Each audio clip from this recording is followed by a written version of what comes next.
আমি ভারতকে যা দিয়েছি তারা জীবনেও ভুলবে না।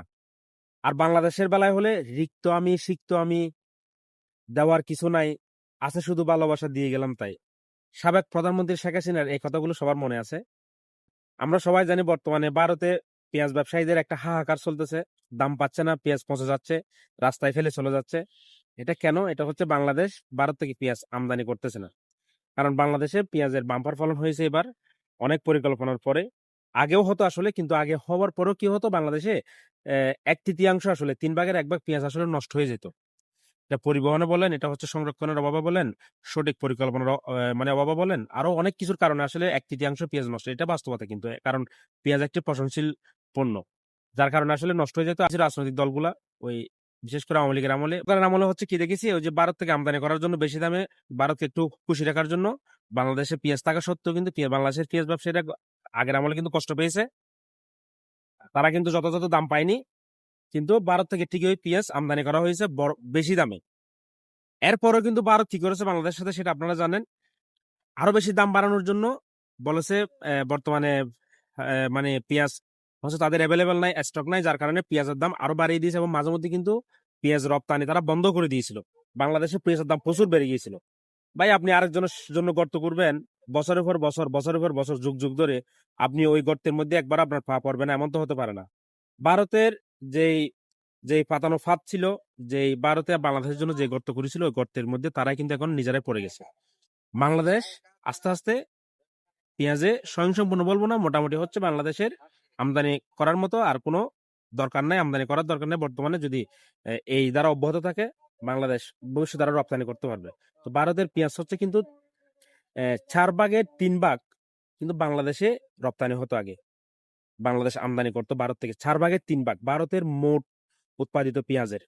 বুঝতে পারতেছেন আপনি এই পর্যায়ে ভারতে কি হতে যাচ্ছে? 4/1 হচ্ছে মার্কেট ছিল বাংলাদেশ, মানে তাদের হচ্ছে মানে ভোক্তা। বাংলাদেশ যখন এখন আমদানি করতেছে না, এখন ভারতের পেঁয়াজ কিন্তু পেঁয়াজ ব্যবসায়ীরা হাহাকার করতে সবাই, এবং ভারতের সরকারকে দুষছেন। গত আমলে গত 15 বছর ধরে বাংলাদেশের সাথে যে তালবাহানাগুলো করেছে, এই পেঁয়াজ বন্ধ, এই এটা বন্ধ, ওই এটা বন্ধ, যা ইচ্ছে তাই। ভাই, ইট মারলে পাটকেল খেতেই হবে, এটার জন্য প্রস্তুত থাকতে হবে। আপনি বছরের পর বছর বাংলাদেশকে ইট মারবেন, আর আপনি কিছুই বিনিময়ে কিছুই খাবেন না, একটা ডিলও খাবেন না, এটা তো হতে পারে না। তো বাংলাদেশ যখন সুযোগ পেয়েছে, এখন বাংলাদেশ তো হয়তো কিছু করে নাই, বাংলাদেশে স্বয়ংসম্পূর্ণ হয়ে গেছে পেঁয়াজ উৎপাদনের ক্ষেত্রে। এখন তো আমাদের কোনো দোষ নাই, আমরা তো চাইবো।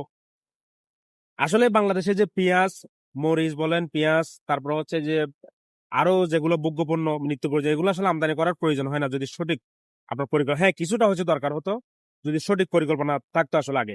এখন কিন্তু পেঁয়াজ এই যে সংরক্ষণের জন্য সবাইকে আপনার সচেতন করা হয়েছে কিভাবে পেঁয়াজ আরো বেশি দিন সংরক্ষণ করা যায়। তারপর সরকারি উদ্যোগ, বেসরকারি উদ্যোগ এবং কৃষকদের মাঝে হচ্ছে সচেতনতা বৃদ্ধির কারণে আজকে পেঁয়াজ নষ্ট হওয়া কমে গেছে, পচে যাওয়া কমে গেছে।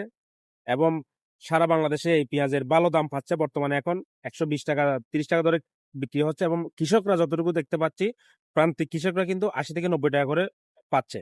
আগে কিন্তু বাংলাদেশে যখন পেঁয়াজ হতো, ওই সময় কিন্তু পেঁয়াজের দাম কম থাকতো, আর যখন বাংলাদেশের পেঁয়াজ শেষ হয়ে যেত, তখন কিন্তু ভারত থেকে আনতে হতো। আর হচ্ছে 200 টাকা, 300 টাকা করে কেজি পেঁয়াজের দাম হঠাৎ করে, মানে আবার হঠাৎ করে মানে দাম বৃদ্ধি পেতো, হঠাৎ করে কমতো, হঠাৎ করে মানে বাংলাদেশ যখন দরকার হতো তখন দাম বৃদ্ধি, যখন দরকার ছিল না তখন দাম কম, মানে যা ইচ্ছে তাই করেছে, নাটক করেছে। এখন হচ্ছে ভারত বাংলাদেশ সীমান্তে পেঁয়াজের হচ্ছে যে ট্রাক গুলা, এগুলো ওখানে আছে, পেঁয়াজ কিন্তু ট্রাকের মধ্যেই পৌঁছে যাচ্ছে, রাস্তায় ফেলে দিচ্ছে, কৃষকদের হাহাকার।